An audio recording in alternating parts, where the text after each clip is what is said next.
volume rendering toolkit called Cloud View. This is a point display program. This is unlike VoxView. This does not render the original volumetric data, but rather requires a surface generation scheme to create a set of points to be displayed by this. The primitive for Cloud View is truly a point. That is an XYZ location in space, a grayscale or pseudocolor value, and a normal vector, an XYZ normal vector. Here we can see a surface generated from a CT data set. All air contact surfaces were generated to be a point set. This data set has 400,000 points in it. And notice that there is no explicit surface to this. That is, it is 400,000 independent points, each with its own normal vector. If we zoom the data set up, we can see that it's only points and not, let's say, polygons or patches, in that the points begin to separate and we see holes in the data set. Nonetheless, this is a very interesting way of looking at data. Notice, because there's a normal for each point, we can move the light source around. In fact, on every update of this image, what's happening is the TAAC for every motion is transforming all the points, transforming all the normal vectors, and doing a dot product for the lighting calculation.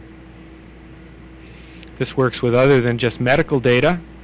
Here, for example, is some terrain data, pseudocolored as a function of height. In this case, it's a data set of Hawaii. Comes up with the bottom facing forward, and the bottom happens to be black. One of the things we've implemented in this program, which we've found very useful, is called fractional or partial double buffering. Here the user can specify what percentage of the points in this slider should be rendered while the object is being moved. So, for example, if I go down to 2%, we render just 2% of the points while the object is in motion. Then as soon as I stop, it fills it in. Notice that 2% is quite sufficient for knowing exactly what the viewpoint is, and gives an extremely good refresh rate and performance rate for manipulation. If one would like, though, one may specify a higher percentage, in which case the object stays more solid and moves more slowly. Or if you go up to 100%, you get standard double buffering. That is, you don't see the new image until it has been completely rendered.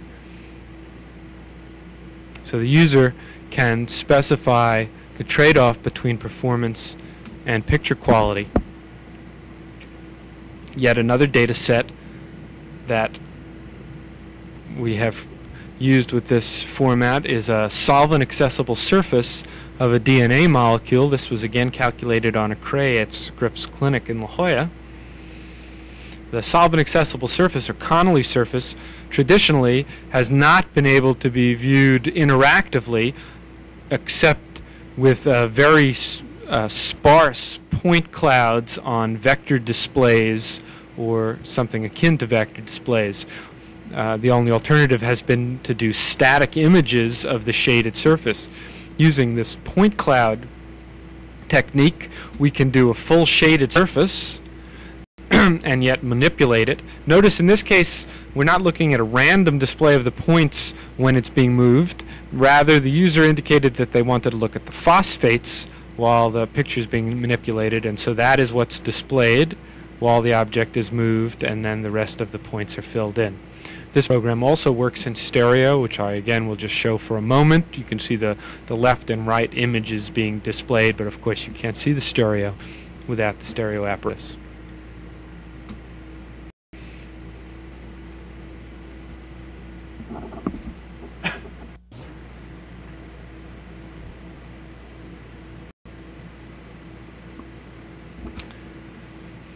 The final program I'm going to demonstrate is the beginning of a new toolkit for the TAAC-1, and that is a terrain mapping toolkit we call MapView.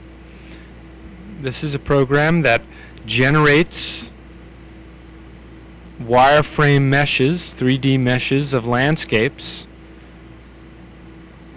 as a function of height.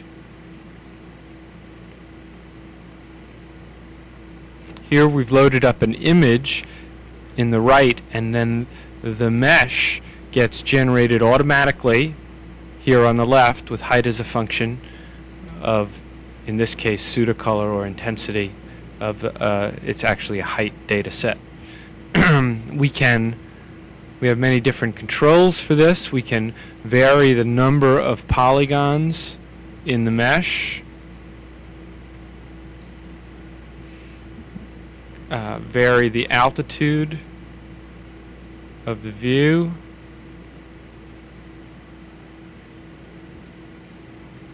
we have pitch and roll controls, much like in an airplane.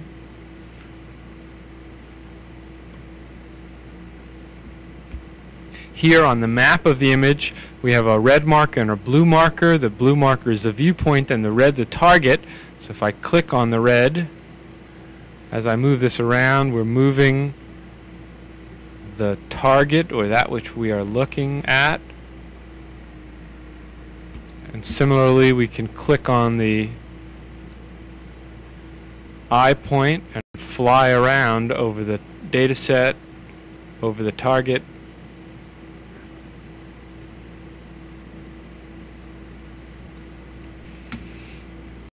We also have the capability to render this in many different ways as a point set, which isn't very interesting without increasing the density.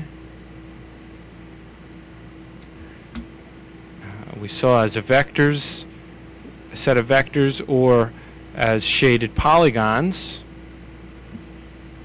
And then furthermore, within each of those categories, we can do the color a number of ways. Here, for example, we can do it instead of a pseudocolor, but as a shaded data set. And of course, that could be any color desired. And when in shaded format, we can vary the percentage of ambient light, change the inclination of the sun and the azimuth, and move the sun over the landscape. Furthermore, if we load up a data set that has a Landsat photo, or for that matter, some texture image associated with it, we get yet another shading capability. So here we're loading up a new data set.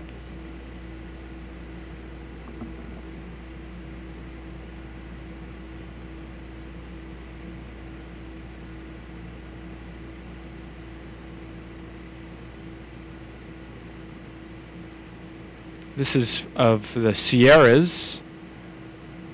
Over on the right, it is again shaded by pseudocolor as a function of height. And this is again just the white shaded polygon version. Let's reduce the altitude here a bit more. And we can again move around. Let's move over to this river.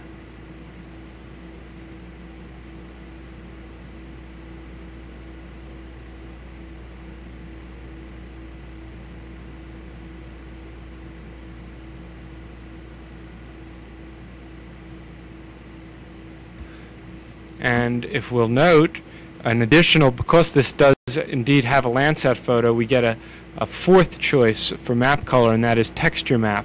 And so in this case, this is a Landsat photo registered and mapped to the height information.